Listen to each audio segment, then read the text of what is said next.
Operation Sindoor மற்றும் எல்லையில் பாகிஸ்தான் நடத்திய தாக்குதலில் 5 இந்திய ராணுவ வீரர்கள் வீரமரணம் அடைந்ததாக முப்படை அதிகாரிகள் தெரிவித்துள்ளனர். ஆபரேஷன் சிந்தூர் தொடர்பாக முப்படைகளை சேர்ந்த அதிகாரிகள் கூட்டாக செய்தியாளர்களுக்கு பேட்டி அளித்தனர். அப்போது பகல்காமில் 26 அப்பாவி மக்களை சுட்டுக் கொன்ற பாகிஸ்தான் தீவிரவாதிகளை அழிப்பதற்காகவே ஆபரேஷன் சிந்தூர் தாக்குதல் நடத்தியதாக கூறினர். பாகிஸ்தான் ராணுவம் பொதுமக்கள் மத வழிபாட்டு தலங்கள் மீது தாக்குதல் நடத்தியதாகவும் அலை அலையாய் வந்த பாகிஸ்தான் ட்ரோன்களை மிக துல்லியமாக கண்காணித்து வெற்றிகரமாக அழித்ததாகவும் தெரிவித்தனர்.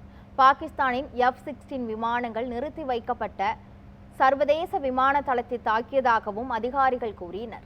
பயங்கரவாத முகாம்களை மட்டுமே குறிவைத்து தாக்குதல் நடத்தியதாகவும் பாகிஸ்தான் ராணுவத்தை நோக்கி தாக்கவில்லை எனவும் அவர்கள் குறிப்பிட்டனர்.